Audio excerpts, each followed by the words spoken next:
And Dr. Bennett, you get the next question, which is from Steve Yeager, Superintendent of Northwest Allen County Schools.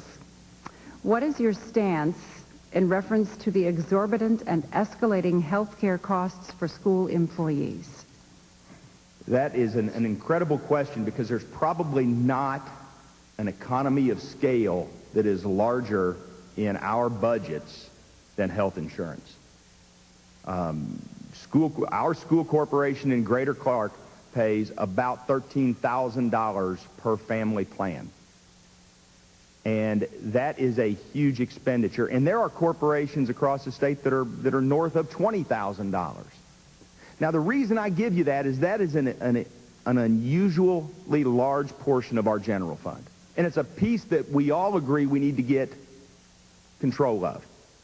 Our issue is there is legislation called Public Law 217, which requires school corporations to negotiate that with their exclusive representative, either the ISTA or the IFT. So in order to address that economy of scale, and in order to make that an efficiency where we can drive those dollars to the classroom, we would have to address Public Law 217, and that will be a legislative issue. So it will be incumbent upon us, if health care becomes an issue that does not allow us to efficiently educate kids, we should go to the Teachers Association, and we should be very honest about that, and we should ask them to partner with us as we settle that problem. Dr. Wood, response? First of all, I think this is a good example where economic consolidation may provide some relief to school corporations if they pool their resources in purchasing health insurance programs. But the reality is we are going to have to deal with this issue on a national basis, and this is something that school corporations are not going to solve by themselves. This is probably one of the great challenges we are going to face as a country during the next decade, is reining in the cost of health insurance and making it available for all American citizens. And until we are able to deal with that on a national basis where we can fairly tackle this problem for all citizens of our country, not only school corporations and public employees, but private sectors are going to struggle with this mightily, and it is going to be, I believe, one of the greatest challenges we face as a country in the next decade. Dr. Bennett, rebuttal? There's really no rebuttal other than the fact that we need to keep in mind that when we are spending somewhere between 85 and 91% of our general fund on salary and benefits, and we have that large piece of the salary and benefits as health care, we have to address that. We have to empower schools to address that, and we will need to have that discussion with the ISTA. Thank you. Our next question goes to Dr. Wood, and it is from Kathy Stephen, the Superintendent of Randolph Eastern School Corporation, and she asks, would you support Indiana going to a common student management system so that data could be extracted from the statewide database for state reports? She says local schools are spending an inordinate amount of time and money to do multiple state reports.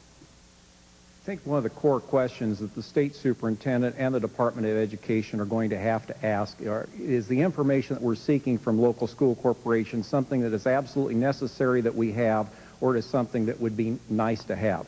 I think the department is going to have to be very sensitive to the time considerations, not only that the local school corporations have to deal with, but that the Department of Education has to deal with in limited resources in collecting data.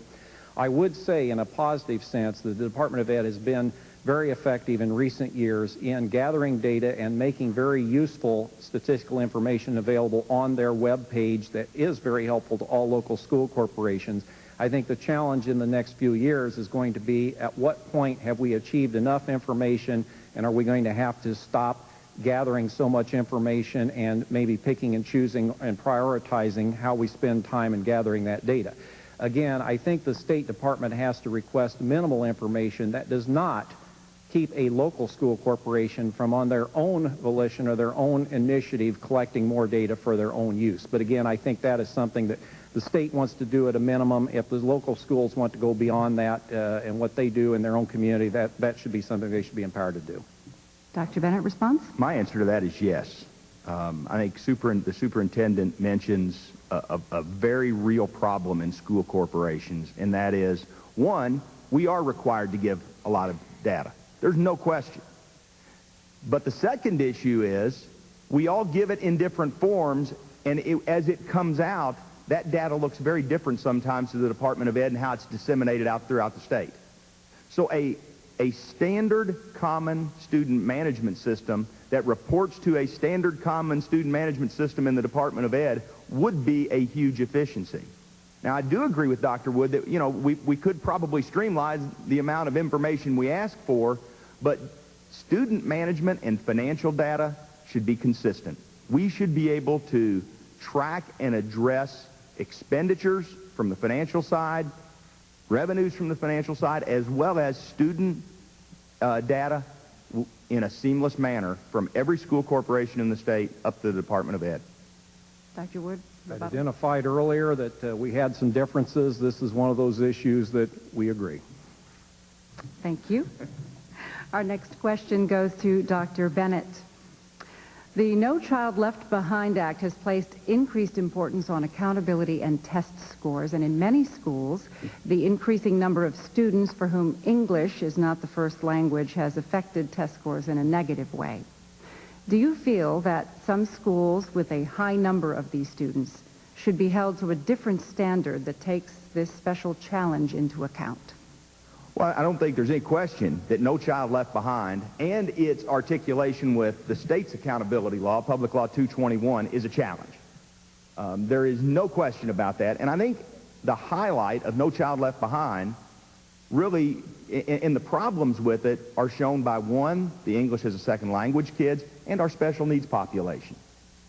Both of those present very unique issues to school corporations as they move to look at their accreditation, their accountability under No Child Left Behind. I want to say that we must address those two subgroups. There is currently an initiative in place called differentiated accountability that came down from the federal government that does allow schools to look at those isolated incidents if we do have just one subgroup or maybe two subgroups where a school corporation has fallen short. But we need to do two things. We need to articulate PL 221 and No Child Left Behind so they are understandable to kids, parents, taxpayers, businesses, and we need to address the problems as they apply to English as a second language kids and special needs children. Dr. Wood, response? Thank you. The premise behind No Child Left Behind is an honorable premise. It says that we are no longer going to judge schools by the most advantaged students who attend. We're going to judge schools by the students in greatest need. The problem with No Child Left Behind, it is so punitive in nature by design. It does not celebrate success. It basically hits you with a stick because you do not have success. And that's a self-defeating program. So there are technical corrections that we can make to the law that I think will greatly enhance its effectiveness. When we're talking about special needs children with English as second language needs, we have to recognize that they do face particular challenges, but we should not deem a school as failing because their students in those particularly challenging areas do not make the progress that students in other areas may achieve. What we have to do is celebrate the successes we have, the subgroups that are making progress, and then continue to emphasize the ability of the students who need that additional help to allow them to make progress, maybe not at as great of rate. The bottom line in all this is, folks, we need to look at the glass half full, not half empty.